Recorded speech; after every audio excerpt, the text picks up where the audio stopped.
Most of it comes from Palestinians. A lot of it comes from Palestinians.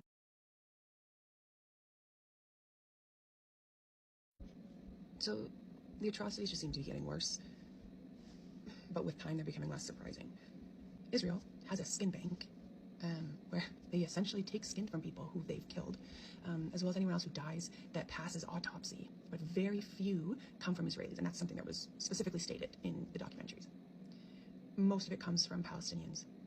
A lot of it comes from Palestinians that Israeli soldiers kill. So for anyone who doesn't know, I'm married to a Muslim man. My husband and I have been married for 13 years. We've been together for 16 years. He is a practicing Muslim. I have learned a whole lot about Islam through him and his family, my family, and our friends.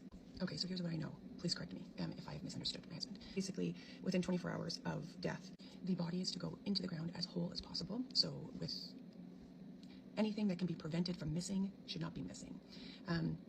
They go into the ground ideally, not in a coffin. They actually go in a kafan, which is like a white wrap or like a sheet sort of cloth that covers them naked. They go in as they came into the world. And they are to, ideally, if possible, be facing towards Mecca.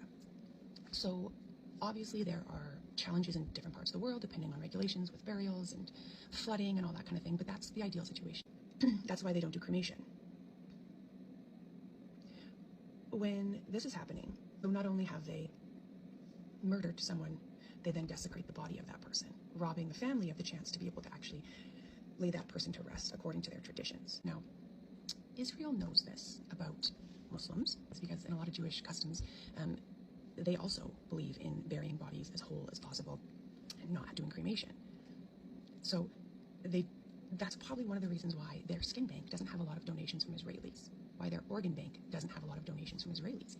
Because when Jewish people die in Israel, many of them will also have this belief that you go into the ground as whole as possible. And that's why they don't take it from their own people, but they will take it from Palestinians. It's just gross. And I mean, it just keeps showing more and more and more how dehumanized Palestinians are to Israelis.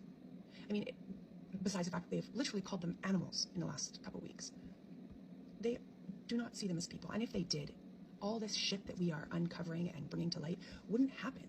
Because when you view people as humans, you don't go against every single basic right that they have, even in death. I mean, in life, you torture and mutilate and terrorize, and in death, you desecrate and disrespect. Like, it doesn't end. Even in death, Palestinians are paying dues that they don't owe to Israelis. It's heartbreaking.